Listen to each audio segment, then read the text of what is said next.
All right, what's up, guys? VV back with another video. And in today's video, we got one spicy video lined up for you today, guys. We got to talk about an announcement that happened over the weekend at some type of Japanese championship event. At the very end, as you can see on the background here, but behind my, face cam, it says banned restricted card announcement. That's right, guys. We got to talk about some potential banned and restricted cards that will be announced after Worlds on March 16th. I'm recording this video on February 10th and putting it out on the same day, but this will not be until March 16th. When these new updates or the new, banned and restricted card announcement happens. Okay, so that will be the primary focus of today's video. I will have one game to go over at the very end of the video. I'll have that time stamped and everything. Y'all know how I do these, guys. Y'all know how it works by now, right? But yeah, if anyone is new to the channel, first of all, welcome. We're gonna have the major focus of today's video will be, of course, on this banned and restricted card announcement.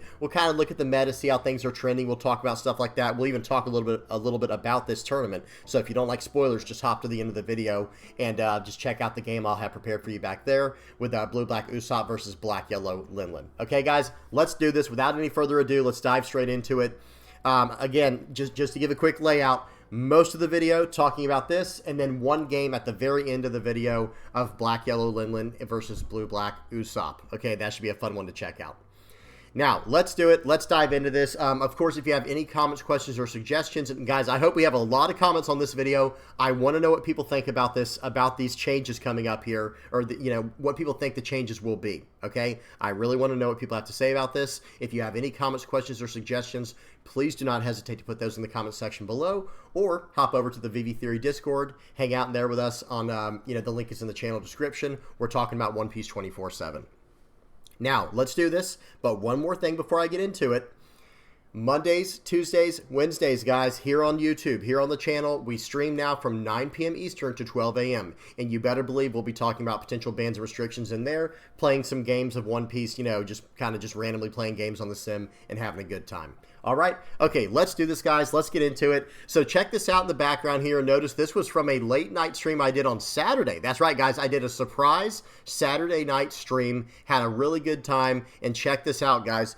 This is where I first read about it, like, okay, March 16th, day 2, banned and restricted card announcement. Cannot wait. Very anxious, very curious to see what they will be banning and restricting. Okay, so that's what we're going to be focusing in on. First of all, we're going to look around and check out how the environment looks, how the meta looks. And we do have to look at OP10, guys. We actually have to look at OP10 because a lot of what Bandai makes their, how do I say this? Of course, they're looking at the entire game, the game in its entirety, all of their player base. But they're trying to just make sure that the game remains balanced, right? That is a major focus for Bandai. And I know some people are rolling their eyes. They might be thinking like, yeah, that they're not doing a very good job of it. Okay, whatever the case might be or however you feel about it, that's not the major thing for us to focus on. Let me shrink my head down just a little bit. There we go. So most people have been talking about how much Blue Dofi has been represented. But notice, here's the very interesting thing, guys. Blue Dofi over here is yes, it does have a lot of representation at the top of the tournaments, right? Let me see something real quick. It looks like this was over on January 12th, about a month ago. The Yokohama Finals, a black-yellow Luffy won that, and a Blue Dofi got second. So there's that. Lucci was in the top 8 here. Blackbeard, Blue Dofi. Even Eustace Kid was up in here, the new yellow Eustace Kid, right? We see a lot of Blackbeards all over the place. Smokers, Enel. We see Boa, Purple Luffy, Blackbeard. And even some red-green Smoker popping up and green-purple Luffy now that EV02 is out. We're seeing Smoker pop up quite a bit. And guys, one thing I want to say right now, again, spoiler, but check this out, guys. At a 63-player tournament, it looks like there is a red-green Smoker. They got first place, guys, and this was the championship that we were just talking about in Japan, where they made the announcement. So it was a very large-scale tournament. Maybe this was like a finals, like some type of like nationals invite-only tournament. I'm not sure. If you guys know, please say something in the comment section below. I'm not sure. But check this out, guys. Check out this red-green Smoker list. Pause and read it, or hop on OnePieceTopDecks.com. Check it out for yourself. But here's the list that won that tournament, the Japanese finals. first place list was a red-green smoker. And a lot of people were saying this because I just did a tier list and I had him at the top of B and then like maybe even lower than that and potentially as a bottom of A tier list. And now people are saying like, hey, this is an A tier list now, maybe even S tier, just won a big tournament. Let me say this first of all, guys, we're going to have to see about that. Just because a list wins one tournament, like I said, anything in the S, A, and B tier, like S tier, A tier, B tier, on a tier list, I'm never surprised if one of those lists win. However, how consistent is it? We're going to have to see, guys. How much will this deck win now that people know it is a deck people are going to play to try to win with? Do you guys see what I'm saying? Hopefully that made sense. I know some people are going to be like, yeah, but it's got Rosinantes and it's got the TCGs to help protect things, blah, blah, blah. It's a very well-made deck list, guys. But now that we know who the target is that we have to deal with the most, or potentially the most, I think that we'll have some chances of dropping it back down a notch, back down a peg. Because what I think happened, guys, excuse me, tell me if y'all think this is wrong or not, but I think a lot of people hopped over to Green Purple Luffy because it is a very good deck. Here's one of those lists. If it loads in, guys, it's loading very slowly. Very solid Green Purple Luffy list. This got second place in that tournament we were just talking about, and Red Green Smoker beat it. But I'm going to be honest, guys, I think the main thing is Red Green Smoker just absolutely demolishes Green Purple Luffy. So who knows what ends up happening. If people are just that set on playing Green Purple Luffy, then yeah, absolutely, this becomes an S tier list. But we'll have to see what happens, what the meta looks like, and all that good stuff. And who knows, maybe this leader ends up having a good matchup against everyone in the format, even decks with removal, because of the Rosinante and the Tashigi. Okay, so I am going to be keeping my eyes on Red Green Smoker for sure. Now, with that in mind, I don't think Red Green Smoker or Green Purple Luffy are going to get banned. So let's talk about that really fast. Let's talk about, I think, the leaders that everyone's looking at right now for like, man, I really want this leader to be banned or something about it to be banned. I think public enemy number one is going to be Blue Dofi and then Gecko Moria / Rebecca. Four cost, hang on. 4 cost Rebecca and the 8 cost Gecko Moria character, right? These are both black. So let me just put a B here, and then we'll put this like this. Okay, just so we have an idea of where to start. Is there a way? I wonder if I can zoom in on this. Oh, it looks like there is. Okay, let me see. Does if I hold down control, nice. Okay, I can zoom in, guys. That way y'all can actually read this, because look how small that would have been otherwise. Excellent. So here we go. This is kind of where we're starting off, right? Now, I will say this about Green Purple, though. Let's kind of, I want to go down the list and talk about, so red, green, blue, purple, and then black. I want to talk about, and then yellow. I want to talk about all the cards people kind of have a problem with, kind of like they rub people the wrong way, at least from what I've heard people say in the Discord, in the comment section, just around, right? Whether it be in content, you name it. Okay, so let's go straight down the list. For red, I don't think there is even a single card people complain about being too strong. Okay, even when we go over to Red Green Smoker real quick, who just won, I don't think there's a single red card in here that people would argue is just absolutely too broken. Maybe they'd yell about Radical Beam, but I truly don't think so. I think red might be the most balanced color in the game right now. Red and green, I think, are actually fairly well balanced. And when we go down this list, notice we're not seeing a lot of Jory Bonnie. There was one Jory Bonnie that we just saw in here. I just went right past it. Where is it? There it is. Bonnie is the other one. A lot of people do complain about this leader's effect, but other than that, I don't think they complain that this leader's broken or anything like that. So again, just looking at the list we just made, red, you guys tell me, what is the card in red that you guys think could potentially be banned? I think the answer is not going to be anything. Like I said, maybe Rad Beam. I don't think people, as strong as Rayleigh is, I don't think people are going to try to like yell for that card to be banned. It wouldn't make sense, right? For green, again, I don't really see anything potentially too broken in green. I think some people might complain about Bonnie the leader. I think some people might complain about that and not be happy with how that leader interacts. But is it enough to warrant a ban? I seriously doubt it. And because the strongest card in green is something like this new Cavendish, or excuse me, like this Cavendish, and now the new Smoker, I don't think they're going to ban Smoker this close to releasing the card. I just don't think they'll do that. This is the card I'm talking about here, guys. I don't think this card's going to get banned after being released very, you know, this was just released in OP10, right? So I don't think this will be on the list, on the chopping block. And I don't think Bonnie will either, by the way. But for blue, Dofi is where things get very interesting. Let me go ahead and like do some tabbing here so we can kind of talk about this. I do think there's a few things people will talk about when it comes to blue Dofi, and we're going to try to break each one of these down one by one. First up, I think most people are most upset with 4-cost Trafalgar Law. I think, and I personally, and I'm just going to say this from my own experience, guys, from my own gameplay, testing, things like this, I do think that 4-cost blue Trafalgar Law is too strong. Broken, maybe it's on the verge of that because now we're seeing a lot more 5-cost stuff being printed. I'm going to be honest, guys. I actually think that a lot of the stuff that was printed recently was to battle against 4-cost blue Trafalgar Law. Like, look at this smoker, guys. This will literally allow you to stand 3 Dawn up. So think about in the matchup we're looking at right here. If we're, excuse me, this is Jory Bonnie. Let me go back to the red-green smoker list. Let me show you guys an interaction that would normally happen. If you're playing against blue Dofi as red-green smoker, and let's say you went first. Okay, let's just say you went first, right? And so turn 1, maybe you play out Virgo, you search up a card, pass the turn, that's fine. Turn 2, play out Baccarat or Sanji, that very good play, right? Then what happens? Turn 2 for your opponent, if they're blue Dofi, they go, okay, Jinbei, play out Trafalgar Law, bounce back whatever 3 costs you just did last turn, and then bounce back their searcher so they can start generating advantage, right? That is what they'll probably do. Well, now, okay, now it's our 5 Dawn turn as red-green smoker, right? No problem. I'll play down smoker.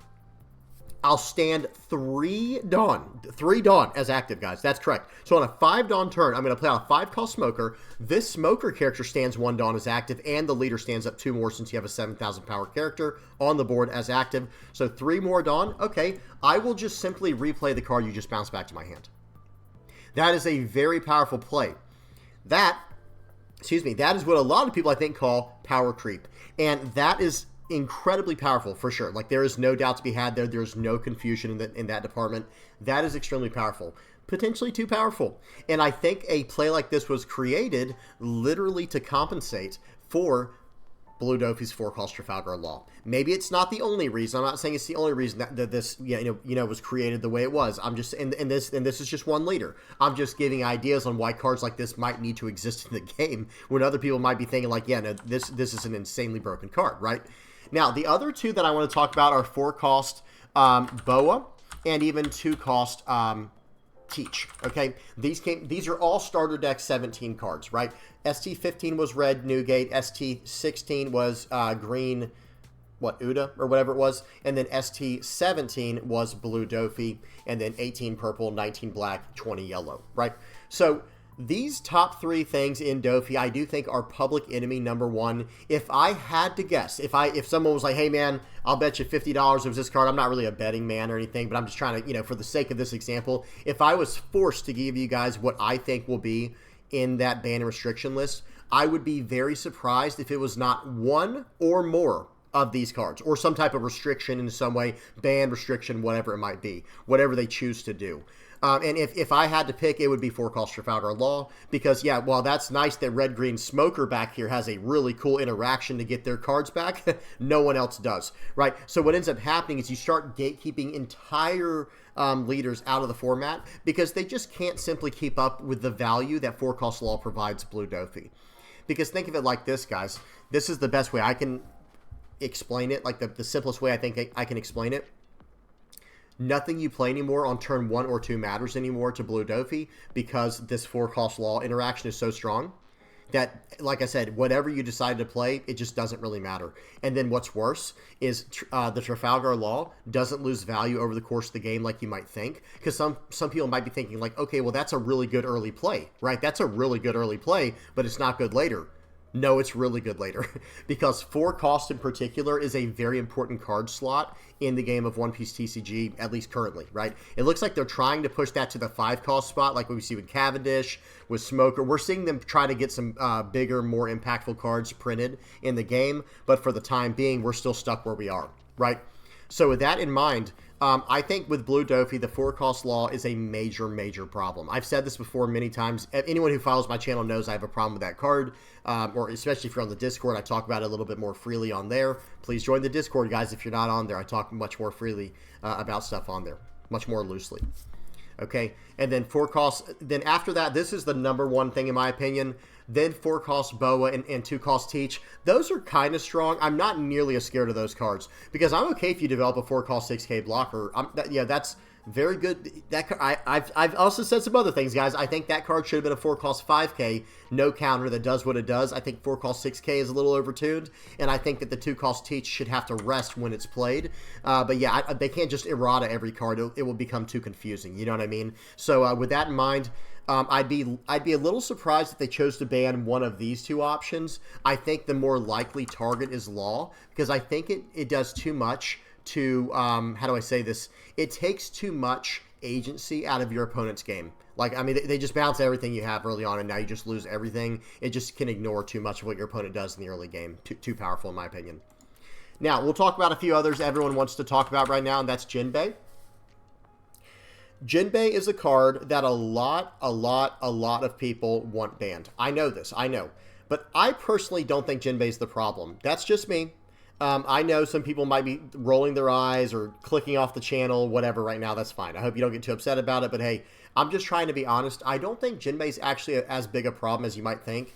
Because think about this. Okay, every single deck has a way to flood the board now. Excuse me, not every deck. Every color has a way to flood the board now. Yellow has Omen, Holy, and I'm sure they'll have more things. Even Calgara has ways to flood out the board with the leader effect. It has a lot of things it can do.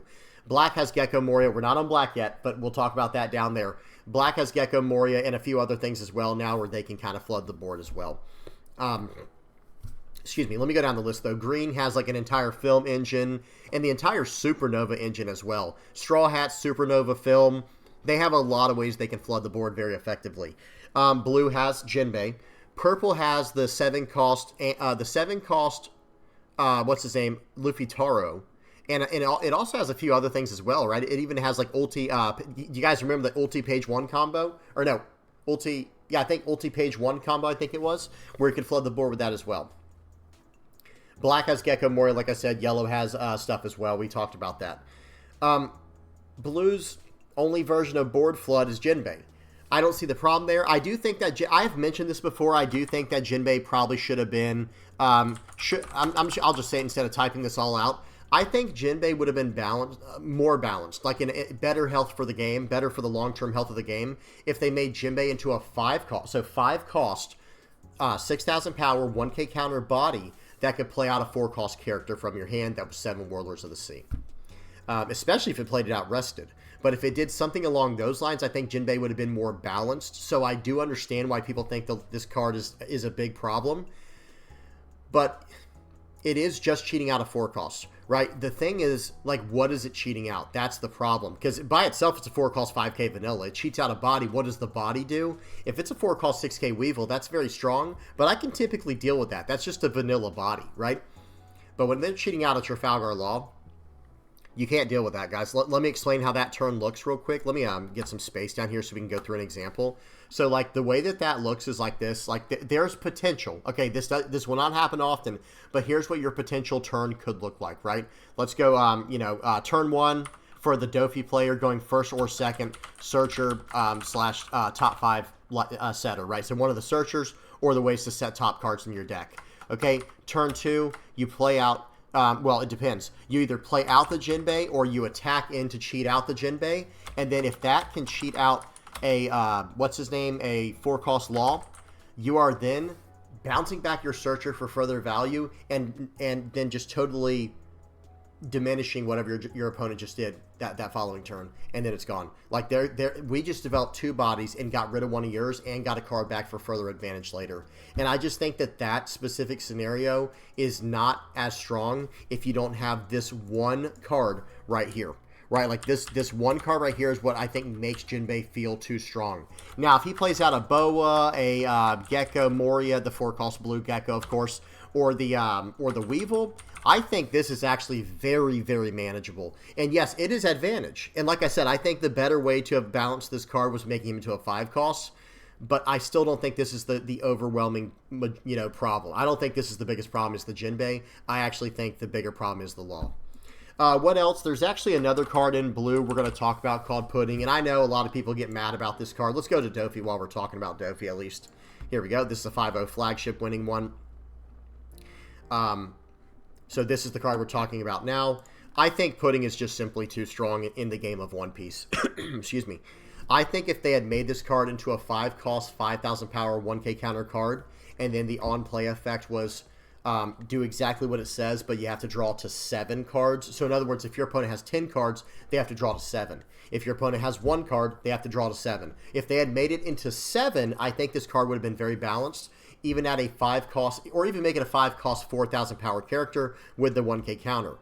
But as is, there's pretty much no downside to running this card because you're ripping your opponent's hand size back down to starting size. So you're making it where your opponent can never generate card advantage against you unless they want to get punished, in which it is a severe punishment, by the way, right? Because they just lost their hand size and they still took the hits they took to get to where they got their hand size that big.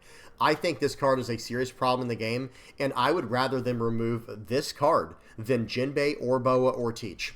I'm just being honest, guys. I know how strong Teach is, but remember, guys, Teach is very strong, but it's really about bouncing the laws back and forth, guys. Just like, especially in the mirror match, we'll go, I mean, think about on a 10 Dawn turn, guys. Okay, Law bounce that guy back and my Law back. Law bounce himself back and the opponent's character. Play out the same Law, bounce the Law back and my opponent's character. And then with Teach, attach 2 Dawn to my leader and play out or put the Law into my life.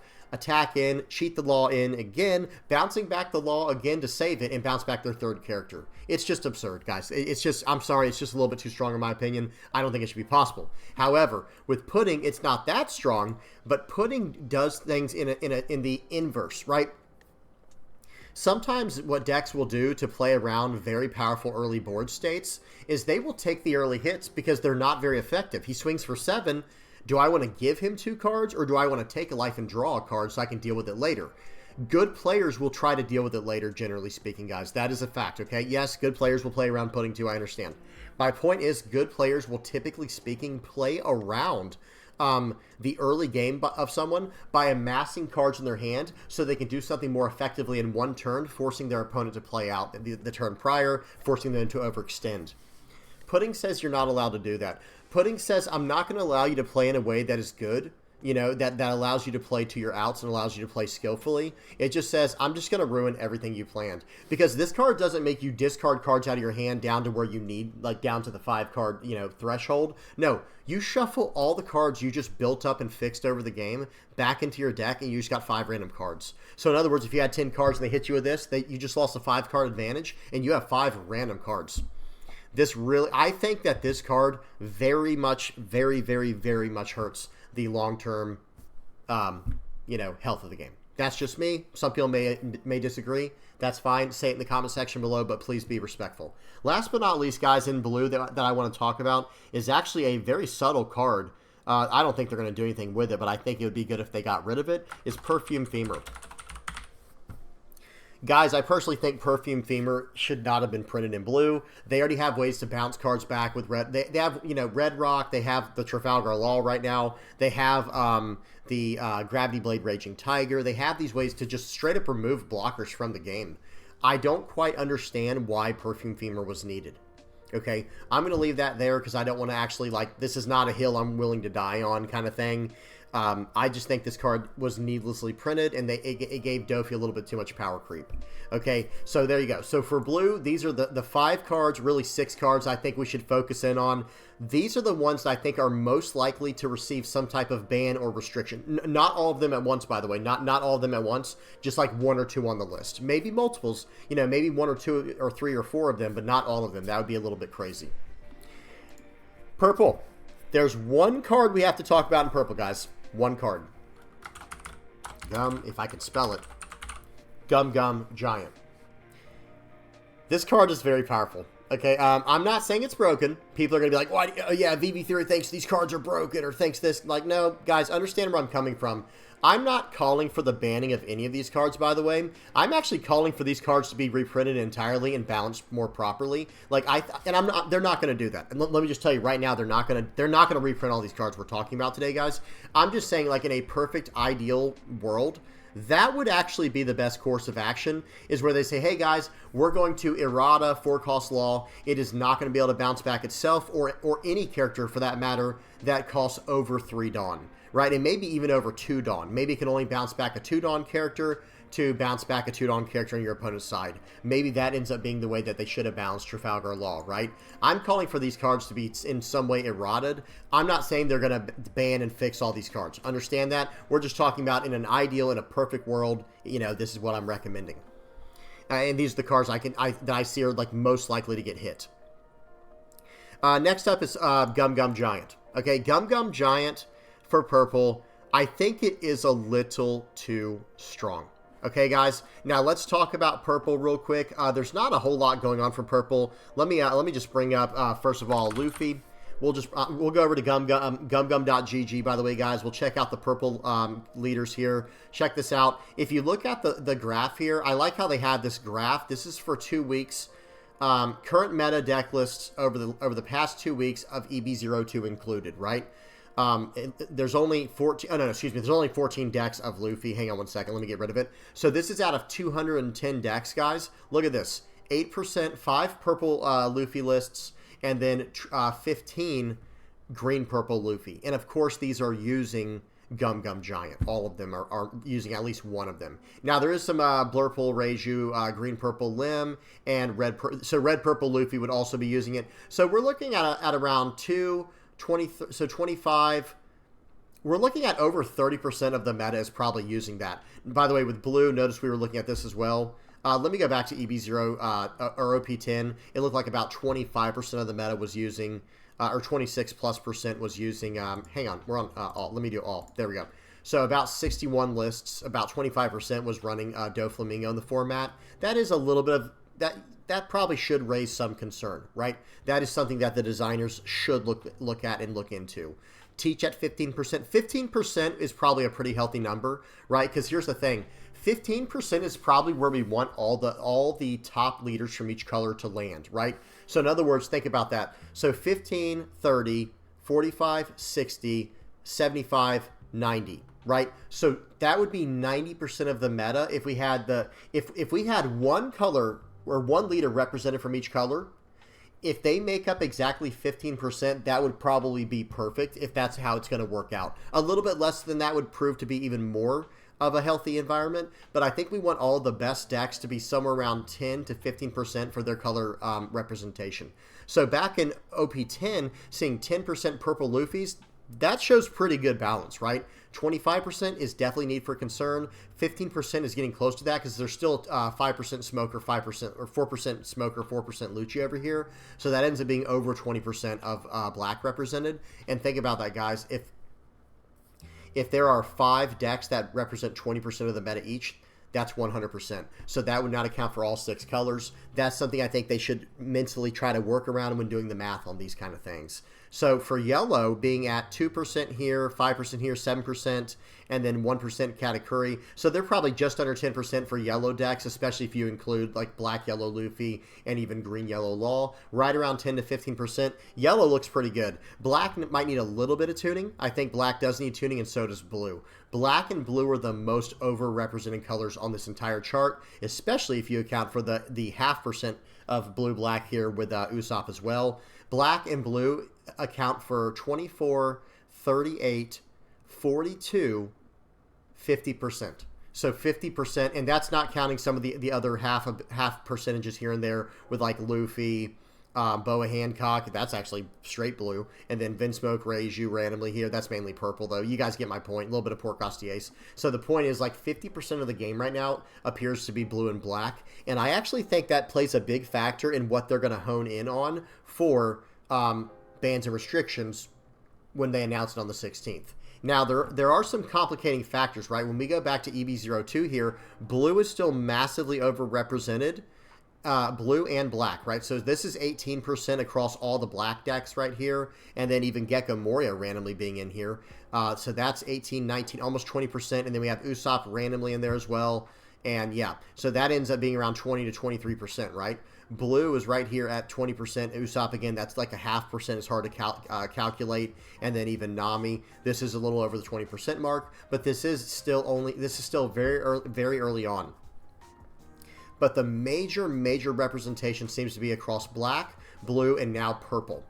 So we talked about the reasons why I think blue is, right? I think there's a reason I think blue is so represented in the way that it is, like overly represented or whatever you want to call that. And I think it's because of these factors right here that we looked at. Because even going into Boa Hancock, where's Boa at? Well, it's not on this list, but in the previous list, when it was just OP10, let me bring that up. This is out of 1,000 results here, guys. We saw Boa Hancock over here, and that, of course, is going to have 7 Warlords theme as well, because the leader is 7 Warlords. So this makes sense for us for OP10. EB02 is not quite figured out yet. We have to see what happens there. That really does shake up things in the meta, to be honest, but we'll see what happens there. For purple, though, all the purple decks, I think there is one major culprit that is allowing purple to be so strong. Number one, we thought it might have been Monkey D. Luffy, right? Like, okay, it must be the purple Luffy deck. It's just that much better than all the other purple decks. Then we see what happens in EB02, and we see this list popping up as well. So maybe it is, maybe it's not. What do you guys think in the comments section below? It could be. It could be the factor. Gum Gum Giant might be the factor that's making this now over 30% representation in the meta, but who knows? We'll have to see. And again, this is only over 210 decks. We'll have to see what happens. We'll talk about black in just a moment. What do you guys think? Green Purple Luffy, I think, is just the new fun deck on the block. I think it's the new kid on the block, flavor of the month type of thing. And somebody made a very good read on that with Red Green Smoker, and they took home a major championship over it, right? A major finals win over a bunch of Green Purple Luffys and probably a few other random decks as well.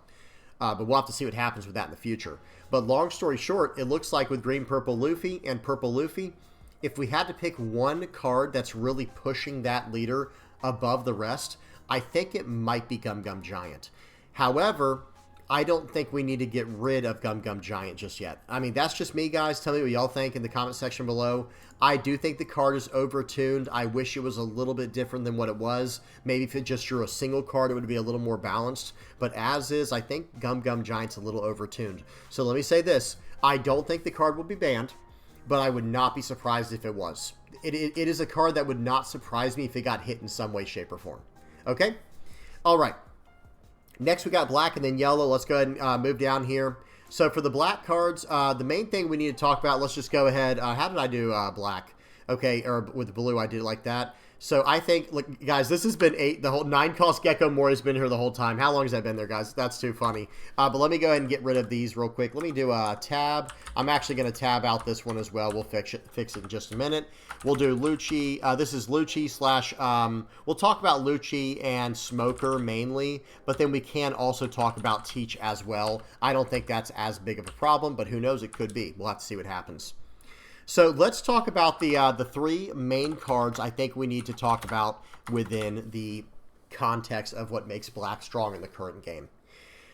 I'll add one more. I do think people think Jack is a little bit overtuned as well, and I would not argue with that. I don't have a dog in that fight. I don't play any black decks currently, and black is the color that got me into the game, and I pretty much refuse to play Jack now because I think it's just too strong, right? Yeah, did I say Jack or black? Whatever I said, I meant to say black as a color.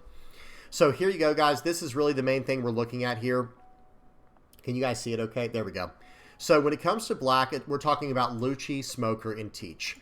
Gecko Moria, in my opinion, has been a major culprit for what happened over the course of OP0, 8, 9, and 10. I think because Gecko Moria existed, that it forced power creep, unnecessary levels of power creep to exist going forward. Now, it's almost to the point where, well, okay, well, now they've power crept the game so much, Gecko Moria is not even as big of an issue as it used to be. Because when we look at all these decks over here, guys, look at this, okay? 20% of the meta in EB02 so far, out of only 200 games, only 20% are 20% are running Doflamingo, so that's not Gecko Moria. 25%, I'm just going to call it, let's just call it 30%, is running purple or green purple with like a Luffy Straw Hat type theme. And then we have even 8% of Marshall D. Teach. Even black decks are not running Gecko Moria in the form of Marshall D. Teach, because this can't run those, right? This leader cannot run on play effects, right? So with that in mind, it looks like the days of Gecko Moria have just been weathered, but at what cost? Because I honestly think that Gecko Moria should have been on the list when they first banned all the way back in I think it first came out, or it was towards the end of Blue Black Sakazuki, I believe, is when Gecko Moria came out. I can't remember exactly, guys. Let's just look real quick while we have this up. Let me see something. So Gecko Moria came out in OP06, that's right, and then Sokka came out in Sokka came out in OP05, right? Yeah, so it came out like just right, one after the other. And here's the thing, they got rid of this leader, which I was very unhappy about. We'll talk about unbanning stuff as well soon, guys. Where's it at? Let me get back to where we were. We'll talk about unbanning as well in a minute. Hopefully they unban some certain leaders. I don't think they will, but we'll at least talk about it. But hear me out, guys. Like Gecko Moria, I think there was a time for this card to be restricted or banned, and it would have been very healthy for the game and for the future design elements in the game. But that time has passed. We're at a point now where I think that time has actually just passed by. I don't know if we can do that anymore. And by the way, I think this is probably the strongest card ever printed in the game's history. Like, do not misunderstand what I'm saying. But because this card existed, they had to invent an entire new leader for Black in Marshall D. Teach. And guess what that did? That stunted the growth of all the other decks within Black, like Smoker and Lucci. Remember, guys, Smoker's only doing as good as it is right now because of the fact that, number one, it has access to Gecko Moria. Let's not beat around the bush, guys. This deck does have access to Gecko Moria, and on top of that, it did just get one unbelievably powerful card in starter deck number 19, in ST19. So, like, we can't play stupid, right? We can't play stupid about stuff like this. So with that in mind, again, let me get back to all the data. Okay, good. It's fine. So let's keep that in mind. Okay, guys. So Smoker has access to Gecko Moria. So does Rob Lucci. So does Gecko Moria should be available in this deck, right, guys? And then, of course, in Black Yellow Luffy, I don't see it on this one, but let's go back to OP10. Whoops. Going back to OP10, Black Yellow Luffy, of course, runs Gecko Moria. Some Usopp decks are probably running it too. Let me see, guys. I'm just going to click on this and see. I don't think many are. No, this one's not. I just want to go through like a few Usopp decks real quick just to get an idea if it was or if it wasn't. Because I've actually, guys, the game we're going to look at today was actually running a blue-black Usopp list with Gecko Moria as well. So even this list is still running it. Let me see if there's any others.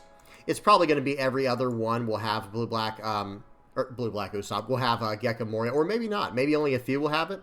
Yeah, only one list has had it so far. Let me just kind of zip down to here. Yeah, so who knows? We'll have to see. Maybe it's not the way to go in Usopp at all. I know the championship version did not run it. This one right here, the one that won the tournament. Let me go to this 5-0 list randomly. Yeah, this one is running it, though, with Gecko Moria. So, okay, back to what we were saying. Let me go back to here and go on all for the results. So here we go. I think Gecko Moria is still like an insanely powerful card.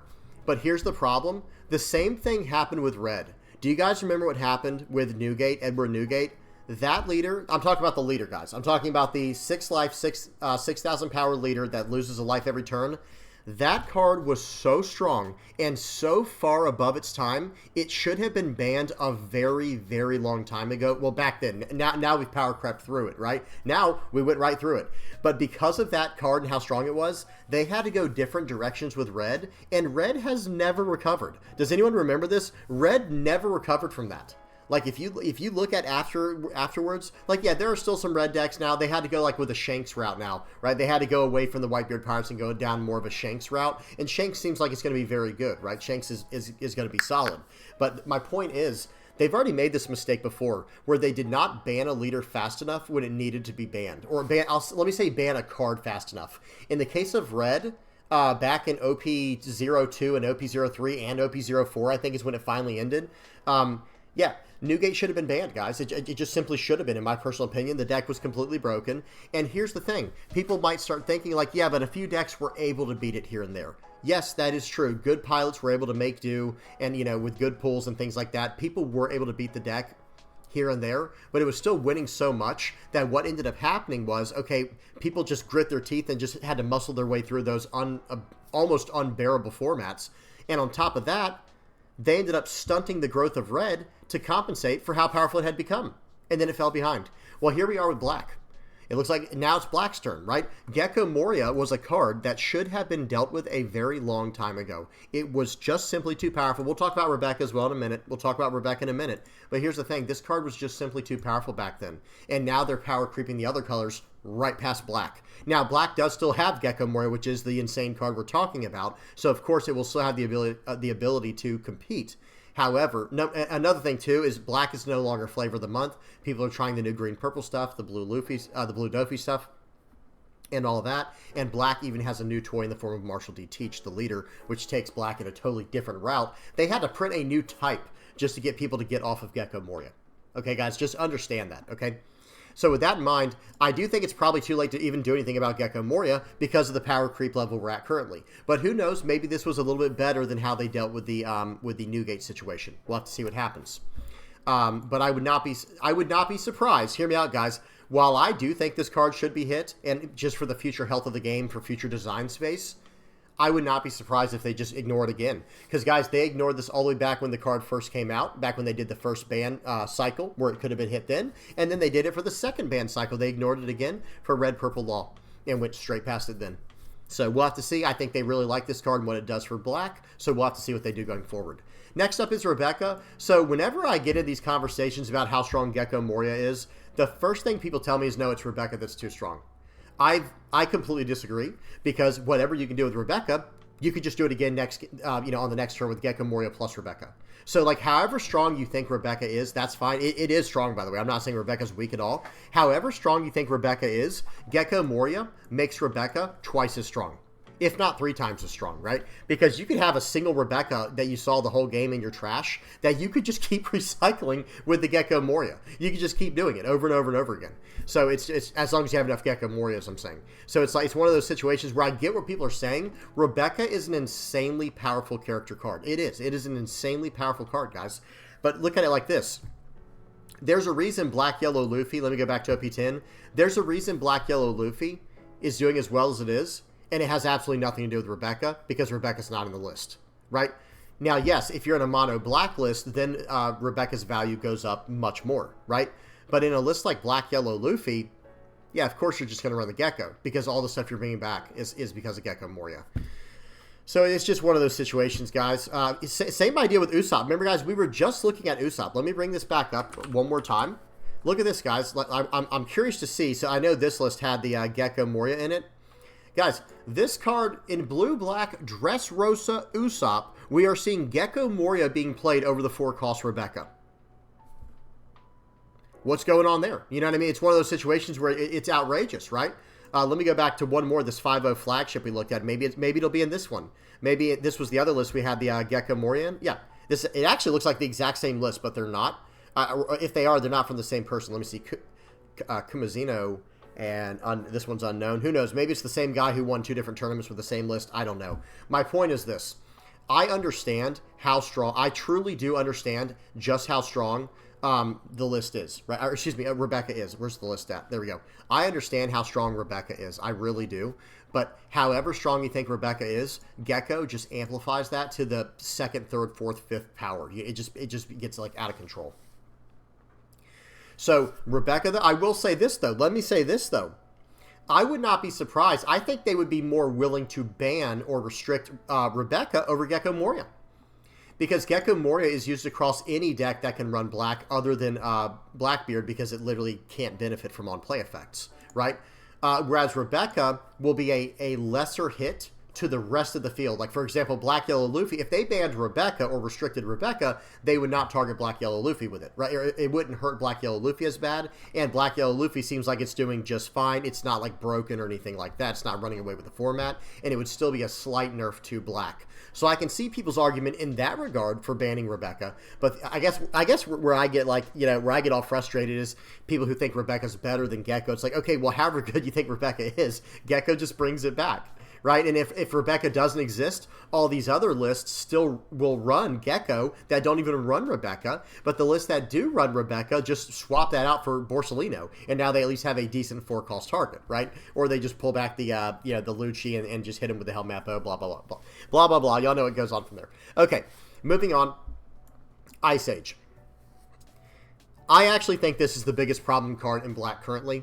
I don't think it is good. I'm fine with the fact that black has removal and cost reduction. That's a big part of black. I would rather Great Eruption exist in the game than Ice Age. Because Ice Age literally says, okay, -5 cost to your character for 1 Dawn. That's like, I'm not exaggerating, right? People know what the card does. For 1 Dawn, I'm giving -5 to the cost of a character.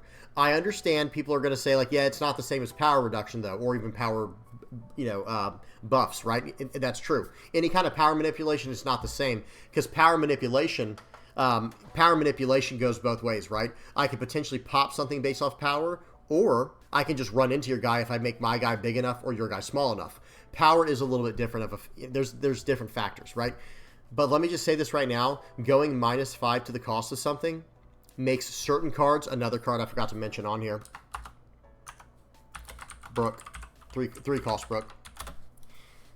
This is another one that is just simply insane, right? It's just simply insane. And I think Brook is so strong mainly because of a card like Ice Age existing. Because think about it, guys. There's a combo you can do with Gecko Moria. All this becomes available through Gecko Moria. But on 9 Dawn, you can Ice Age a character, swing with your leader with Lucci. So, or even put a Dawn on Smoker and do -1 in that way if you have 10 Dawn. But let's just say with Lucci, swing in, -1 to your character. So that's -1. Ice Age, -6. Play out the Gecko Moria to do -3. And then pull out with a Helm Epo. Like, pull out the Gecko Moria, going 2-cost Gecko Moria into the 3-cost, what's the same Brook. I just think this makes removal too strong. Especially when you have extremely low cost removal with something like Brook that you can keep bringing back with your Gecko Moria and Rebecca. Like, it becomes a little too much. And if I can combo an Ice Age with my Jack, I'm now popping an 8-cost or a 9-cost with my leader effect. I think it's a little too strong. I think Ice Age is actually too strong for the direction the game is going. And I think this being banned would be very healthy for the game. And in the wake of that, let me just say something, guys. Whoops, I don't know why I did that. Let me say this. So minus Ice Age plus Great Eruption would be really nice for the game, in my opinion. Let me do where it fits all. Hang on. Great Erupt. Oh, well. You guys will know what I'm saying. I'll do, like, I'll take out the space there. There we go. It all fits now. I actually think this would be a good direction for the game. And yes, yeah, you better believe it. This would make it where, what's his name, Lucci, can go through more cards faster. But guess what? It takes an Ice Age plus a Great Eruption just to be able to do -5. So that's like a 2-for-1 right there. And yes, those could potentially draw you through to more cards. But who knows? Maybe they can restrict it, right? Maybe what they could do is they could... one thing I've talked about before, guys, I'm going to bring it up now. I believe they do this in Weissforts. Is they have a system in place there where you have to choose. You have to choose. Do you want to run one card or another? And they could do that in one piece. And I don't think it would be that bad. I don't think it would be that bad for the game or too complicated for new players. But make it where it's like this. In fact, they can make it where it's a choose one of 3. Do you want to run Ice Age in your deck, Tempest Kick, or Great Eruption? You have to choose one of those 3. You can't have all of them. You can have full play sets of one of them, but not all of them. And I think that would probably be pretty healthy for the game. But at the same time, I don't want to defend Ice Age. If they just got rid of this card, I would not be upset. I just think the card's simply too powerful. Okay, I'm not going to spend much time on Ice Age. Tell me what you guys think in the comments section below. I do not think that this card is healthy for the game, and I actually think Great Eruption would be better for the game in the long term, because I think that is a card that enabled way more decks and not just abusable by certain decks. Whereas Ice Age makes certain decks able to just deal with characters that I think are too big that should be, I don't think they should be able to just deal with these big characters with something like an Ice Age. I understand cards like, what's it called? 6-cost Rygo and 6-cost Red Rock exist. I'm not going to argue those right now. I'm not saying they should have existed in the way they do, but I think it's their turn to have a card like that, where it's like, okay, if you want to remove something, you're not going to develop a body in the process, and it will remove a very big character, like pay 6, pop whatever character in the game. I actually think that'd be fine for black to have, but not on a body. See, that's my problem, is when you start combining Ice Age with Brooks, you're popping a 6-cost character, 7 if you attack him with the leader. I think it's just too strong. If you include Ice Age in a deck, Kaku or wait a second, Kaku or Jack, there we go. Those cards can pop 8 to 9 cost characters with that effect. I think it's just too powerful. That's just me, guys. Even with Lucci. You know, if Lucci was only popping 2, 3, 4, 5 cost characters, that would be very manageable, right? That'd be pretty reasonable. But when Lucci's coming in and popping like an 8 cost and a 5 cost, or an 8 cost and a 3 cost, or something along those lines, that's hard to justify, guys. That's very hard to justify in my mind as like being balanced. You know what I mean? Tell me what y'all think in the comment section below. Also, speaking of cards to unban with Great Eruption, what do y'all think about the stage? What about the stage Innie's Lobby? Maybe. We're seeing a lot more stage support now, guys. The stages are starting to catch up with that new purple Going Merry stage, I think it's called, from EB02, I believe, where it's like it gives your characters +2 cost for the turn. Okay, Jack. I'm just going to spend a little bit of time on Jack. I just think that this card, I think Jack is fine. I think Jack is fine for now, just given the current state of things. Like, it does have to rest, it can't attack, and it can only pop a 3 or less. And if they were to do something like get rid of Ice Age, I think Jack's value goes down immensely, but that it's still very, very useful. Because now I can attack him with my leader, -1 to the cost of a 4 cost character. 4 cost is a very relevant spot right now, right, guys? And then Jack can deal with it by resting itself and cycling a card. I don't think this card should have cycled cards, and I don't think this should have had the +4 cost attached to it, you know, where it's a 7 cost, 11 cost character, pretty much. I think that was overkill. I think they overtuned it, but I think overall, I think the card is fine for what it's doing currently. I think the bigger culprit in this situation, the bigger problem is the Ice Age. Last but not least is Brook. I don't know if this card should have been printing, guys. I think this is another one where, hey, guys, in a perfect world, they would errata Gecko Moria and leader lock into Thriller Bark leaders. 4 cost Rebecca would be leader locked, or even type locked, where it can only bring out Dressrosa cards, and then they can take the color restriction off and make it just Dressrosa type cards. And then 3 cost Brook should have probably been leader locked to Straw Hat leaders. I don't know how healthy this card is in the game, especially when you combo with everything we just said. When you start comboing Gecko Moria with Rebecca, with Ice Age, with Brook, I mean, it just becomes a nightmare, guys. Spandine and Lucci's no joke as well, but that's kind of doing what CP is supposed to do, I think, right? Like, I think that is what they're trying to do with those cards. But as is, I'm not a huge fan of how Gecko Moria, Rebecca, Ice Age, and Brook can interact. Jack is actually the least of the problems, I feel like, on this entire list. So again, we are kind of running a little bit late here. Let me just start wrapping this up. What do you guys think about that? All right, yellow for Enel. I know for a long time, let me just say this. I think the biggest problem in here that we're going to talk about is Disappear. Did I spell that right? I don't know, guys. I'm a teacher, right? And I don't know how to spell this. I think it's spelled like that. Enel, Disappear, and oh, goodness. Probably maybe Ace? Maybe Ace, guys? I don't know. I don't want to talk too much about yellow right now, guys, because it's not exactly running away with the format. That's the way that I like to word it. 2%. Let's go to EB02. Yeah, 3% of the format is yellow. I seriously doubt it can be an issue. I think the bigger issues are what we talked about. Blue and black being the biggest problems, and they have led to power creep in other colors that I am not excited to see how that unfolds, right, in the future of the game. We'll see. Maybe they did a good job. I'm not trying to be a Debbie Downer here. I always like to try to stay positive, and we'll figure something out, right? Worst case scenario, we'll try to figure something out, and worst case scenario, they'll do card bannings to fix things, in the future.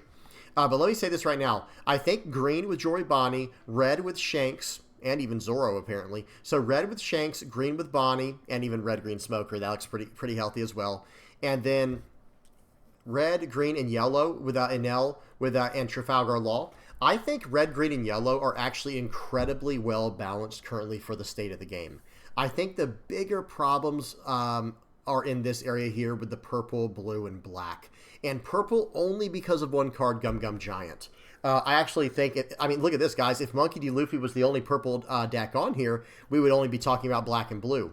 But we have this purple, so who knows, maybe this leader is slightly too powerful with the new 5-cost Sanji. I didn't really talk about Sanji yet, guys, because it's only usable in this deck. But we'll see what happens there. I think this is more about flavor of the month stuff right here, guys. Yeah, because look at this. Why is, let me get rid of this. There we go. I think this is more or less just flavor of the month. And oh, you know what I should have been doing? I should have been doing all instead of flagship only. That does change it around a little more, even though flagship is slightly more relevant to what's being played in tournaments. Yeah, actually, never mind. Yeah, we had it right at flagship only. But whatever the case is, it looks like blue and black are the bigger issues right now, with purple starting to creep up in that area, and I think it's because of overtuned cards like Gum Gum Giant. But red, green, and yellow seem like they're actually in a very healthy spot in this game. And if we could find a way to pull back purple, blue, and black, pull those down some to the red, green, yellow level, we might have a very, very good game on our hands here, guys. I mean, it's already a very good game. Don't get me wrong. This is still very healthy, guys. All things considered, at flagship or bigger events, look at this, guys. Like we said, 18% of the deck. We'll say about 20% of the field's black. About 25%. We'll say 30% is purple. 20% is blue. And thanks to dual colored stuff here, this also means around 25% of the format is green as well, even though it's just the Joy Bonnie and the red-green Smoker. And then red with Shanks and yellow with Enel. Those are the only colors that are a little underrepresented. So it looks pretty good overall, guys. We got to be happy about that, right? But hey, there's still room for improvement, and hopefully they do things correctly here. So now, just to kind of wrap this up with the yellow cards, I know people want Enel to be banned. Cards like You're the One Who Should Disappear. Let me just do it like this, actually, like how we were doing it. So Disappear. Let me go to Ace real quick. I won't even do Ace. I don't think anyone's complaining about that card other than the price of it. But Disappear, Beige, and maybe one more card. What can we think of, guys? Let me click on it. Oh, maybe a 5-cost Nami. 5-cost Nami, right? That's a card that I think a lot of people do complain about being slightly too strong, and I don't actually disagree. I don't actually disagree that Nami is a little bit too strong, but this is yet another card that I feel like was printed to help deal with what Blue Dofi was becoming. And what, I mean, think about it. The 4-cost slot became so dangerous with what, Gecko Moria was cheating out 4-cost cards, and then, of course, so was Blue Dofi, all these 4-cost cards. They basically printed 5-cost Nami, and I'll even say Rocket Boots Luffy. Let me just say 5-cost Luffy. You guys will know who I'm talking about. Luffy. That I think that those basically had to be printed, or yellow just disappears as a color because it just can't compete with the format. And I think that is because of a little bit of negligence. Oh, you guys can't see because my head's in the way. There we go. That's because of a little bit of negligence on the designer's part in printing some cards that were a little too strong, and they were not tuned back in time, and they were not banned or restricted. So we'll have to see what happens. And I'm not a huge fan of bans and restrictions, guys. Please do not misunderstand what this video is about. Today's video was more about, like, let's just talk about some stuff, and I want to see where the format lands, right? I want to see where everyone lands on this in the community. Because one thing you have to consider right now, guys, is, okay, if we're going to see a new trend with this new red-green Smoker deck that just won, well, I guess we can just dismiss everything I just said. If this leader starts winning, then I guess Gecko Moria's not a problem. I guess Blue Dofi's not a problem. I guess Gum Gum Giant's not a problem.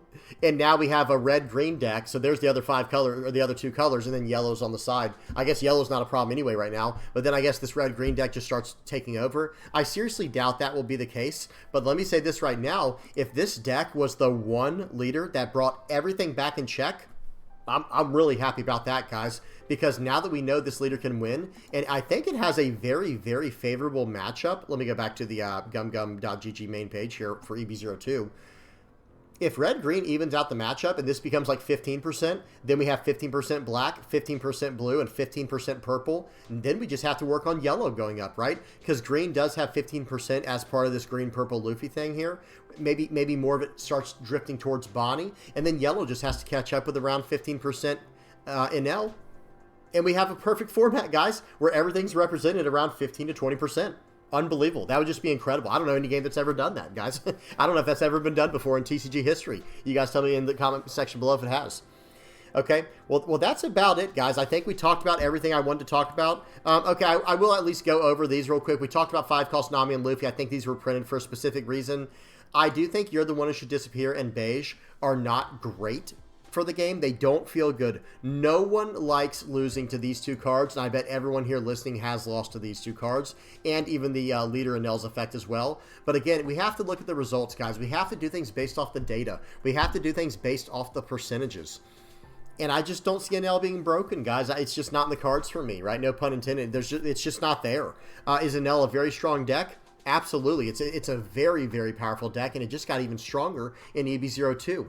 But even with that strength, we are seeing some new kids pop up on the block here with Red-Green Smoker and Purple-Green Luffy. These might just be flavor of the month. Who knows? The West might deal with this very differently, guys, because if we check West OP09 out, look at this, guys. Save this for the end for you. Look at how it is for us over in OP09 right now in the West. The West is very, very different from the East. We do things very, very differently. And look at this, guys. 30% blue, 16% purple, along with 7%. Let's just call these both purple, by the way. 7 plus 16 is around almost 25%. I guess we can also include Foxy in there at 1%. Let's go, Foxy, getting in there. Let's go. But look at this, guys. 16% are black, along with 20% that's black and yellow. So that's almost, let's just call it, okay, let's call it 8% plus 20. That's almost 30% are Gecko Moria decks. 31% are Doflamingo, and then 25% are Gum Gum Giant decks. And then Marshall D. Teach, I'm so annoyed that they put this in the black card pool, because all this did was ruin what black was doing within itself. They could have made this into a green deck, because green has the way to lock stuff down, right? Well, why not make it the color that can like lock down on play effects instead? Like, I think that'd have been perfect. And then we'd have a blue, black, yellow, purple, red, well, red/red purple, and then a green deck as well that's just popping up. You know, black, yellow in there as well. Yellow with an L. Yeah, I think it'd have been a much better idea. It would have balanced this chart out much more, that's for sure. But who knows? But this is how it looks like in the West, guys. And I actually think the reason that this looks so healthy over in the East, I think there's a reason this looks so healthy. Because they are playing with a brand new meta. No one knows what's good or not yet. Whereas after 3 months go by and we get it handed down to us, it's been completely figured out. And that's why our versions always look very much like, this is a better example of how they look. OP08.5 was kind of interesting, but it really is just black and yellow, blue and green. Look at this, guys. Black. I don't even want to say yellow, because Monkey D. Luffy is just a Gecko Moria deck, guys. And then you have Luffy, Smoker, Lucci, and Luffy. These are everything I just said is Gecko Moria. And then you have blue with Doflamingo and Nami, if we want to count that. You know, that's whatever. That's a little bit different. And then Jory Bonnie. So this is basically just a black, blue, and green format. And then OP09, we already talked about. I'm not going to repeat it. It's just a blue, black, and purple format. Well, that's because everything's been figured out. Whereas in EB02 right now in the East, this is a brand new, fresh, incredible format. And one thing I really hope they mention after, guys, there are some rumors going around. I don't want to say much about it because I don't like spreading rumors. But what some people are saying is that certain cards are starting, or certain releases are starting to line up with the East. Can someone confirm that? Can someone confirm if that's right or wrong? If that is the case, that would just be so incredible. Maybe they're thinking about catching us up. I don't want to get people's hopes up, guys, because I don't know if they're actually going to do that or not. But I think it would be so nice if they would just catch us up with the East, where we can actually experience this incredible new meta. How incredible would that be, guys? I mean, it's too late for OP10. I'm OP10 EB02, but maybe an OP12, maybe an OP13 they could catch us up. OP14. I'm not picky, guys. Just catch us up, right? That'd be so incredible. All right, I'm done, guys. What did we spend? About an hour and a half, or an hour and 2 minutes on that? Hour and 2 minutes, whatever. Probably about an hour because of the intro, right? Good stuff. All right, let's go ahead and move on, guys. I just want to make sure that I cover everything. Beige and Disappear, we talked about that. All right, we are done with that. Let's finish off with one game on the sim. We got a game of blue-black Usopp versus black-yellow Linlin. Okay, my camera's bouncing everywhere. It's not cooperating. There we go. Good enough. Here we go, guys. The volume is off. Speed is on 2x. Let's do this. Okay, so in this video today, guys, of blue-black Usopp, I think I am running 2 Gecko Morias. Yeah, volume is off, and the speed is, yeah, it is on 2x. I'm going to start off with a Leo here. We'll do a top search. We'll snag a Frankie, and then we'll end up trashing the Rebecca. I don't think we need that card anymore. We did get a Coliseum, which is nice. Okay, so here we go. Excuse me. We're going to swing in for 5 here. We're going to play out the Idio. We're going to play out the stage. We're trying to dump cards out of our hands so we can draw cards with our leader's effect. Black Yellow Linlin is a very... one of my absolute all-time favorite leaders, right? This is one of my favorite leaders here, Black Yellow Linlin, alongside Red Yellow Sabo.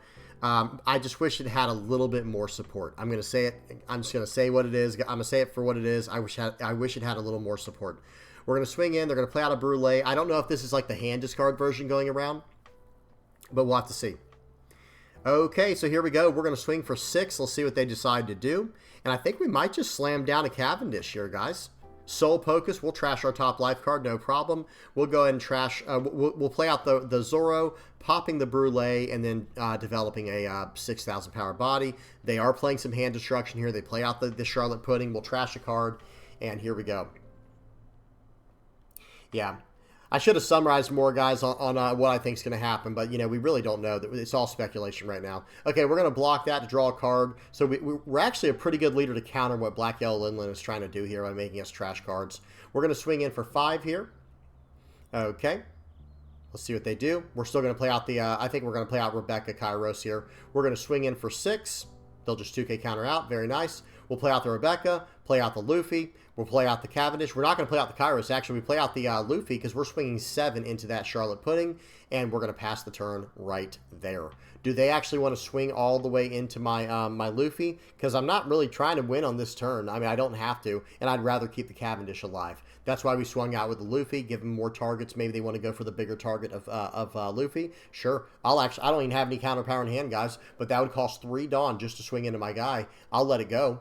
Or, excuse me, 2 Dawn. To swing for 7 into 7. I'll just let it go, and I'll draw a card. Okay, they're going to probably pop my Cavendish. That is for sure the correct call here. Okay. Yep, they get rid of the Cavendish. I do get to draw a card from that. Now they only have 8 Dawn, and I still can't really save my Luffy. Actually, I guess I can. I can potentially save Luffy by trashing both Frankies, but why do that? Okay, here we go. I don't even know if they can survive this hit right here, guys. Yep, I don't even think they can survive this. We're coming in for 9. How are they supposed to live? And if they didn't, I mean, here's the thing, guys. This will take 3 cards out of their hand. They take it. They get a Basil Hawkins. Okay, so I think now we're just going to swing 5, and restand this Luffy and call it a day. I think this game is over, guys. I think it's over. Swing 5. They'll only have 5 cards left, and now we're going to stand this guy right here up. Okay, I just clicked as many as I could as fast as I could to help on time. Swing for 15. Even if they're all 2K counters, they just simply can't get out of it. They had a lot of counter, too. They had a lot of counter. They should have tried to get out of... Well, no, they did. They did get out of the 5K and 5K. But they probably should have tried to get out of the 9K attack that came in for the first time. But here's the nice thing, guys. Even if I had not done that, I could have actually gone for a Gecko Moria play and just got back the Cavendish and something else. And probably the 2-cost Idio. We were fine. We were in a very, very strong position there, guys. Good game to my opponent. We just had one quick game today. That was a lot of fun. Okay, here's the deck list I was running, guys. Here's what we were running today with Blue-Black Usopp. Let me get rid of this. Okay. And there it is, guys. Just running 2 Gecko Morias. I don't think I copy-listed this paste, or just copy-pasted this paste, or this deck list, I can't talk right now, from the flagship, but I might have, guys. This might be straight from the flagship, or I just did a copy-paste. But yeah, this deck feels very strong. I think the Gecko Moria is a massive card to still include in Usopp, especially as like a 1 or a 2 of. I think you still want to focus on the Rebecca Kairos combo or the Rebecca Luffy combo with whatever 4 costs you want to drop, after that with, even just blockers like Idio, Bartolomeo, or Frankie. But dropping out the Zoro to pop stuff, dropping out the Sabo, dropping out the Cavendish, anything like that is A-okay. It's solid. But I think this Gecko Moria is just going to be really good after that, because later in the game, you can just go, okay, Gecko Moria, I'm going to go ahead and play out like we'll play out the Zoro here or the Cavendish, and it will be able to attack the turn it's played because of the Coliseum to draw some cards and attack into the board. Or you can play out a Frankie blocker to get more resilience, and then your 2-cost targets can be, your 2-cost or lower targets can be Rebecca, Leo, or Idio, another blocker. You guys know the drill. Or even this one-legged toy soldier. Maybe something like that for a future turn. Who knows? All right, well, that's it, guys. Hope you all enjoyed. Just to kind of summarize one more time, I know I already talked about it, but guys, if I had to guess what they're going to really, like, I probably should have summarized, right? I think the targets with the biggest targets, I think, are going to be these top 3 from Blue Dofi, 4-cost Law, Boa Hancock, or Teach. Maybe Jinbei. I don't think it's out of the question. Less or so putting in Perfume Femur. And then for Black, I think the biggest targets are probably everything you see on here outside of Jack. Any of those cards, if they get touched, I would not be surprised if they get in some way restricted or banned. And then even Gum Gum Giant. I wouldn't be totally surprised if they mess with this card, maybe restrict it down to a 1 or 2 of, because it is that strong. So we'll see what happens, guys. I wish I had summarized this when we were still in that section, but I at least did it now, so you guys have an idea what I think. All right, that's it, guys. Hope y'all enjoyed. Please do not forget to like and subscribe. Big shout out to everybody who supports the channel, guys. Whether you're liking, subscribing, sharing, commenting, viewing, whatever you're doing, thank you so much, guys. Thank you to all the VV Pirates playmat supporters. Everybody on here, hope you guys are enjoying your playmat. Thank you to all my VV Pirates YouTube members. Remember, we will be streaming tonight, guys, 9 p.m. Eastern, Monday, Tuesdays, Wednesdays on YouTube. And then last but not least, guys, the patrons, thank you guys for helping me out in all the ways you do, literally just donating to help out the cause for no other reason. All right. Thank you guys so much. I really appreciate it. Hope you all enjoyed. Please do not forget to like and subscribe. Let's be nice down in the comment section. Let's be respectful. Everybody has different opinions, but I really want to know what you guys think. Tell me if I missed a card. Tell me if there's a card you agree with, disagree with, or if I forgot one. Tell me down in the comment section below. And yeah, until next time, guys. Peace.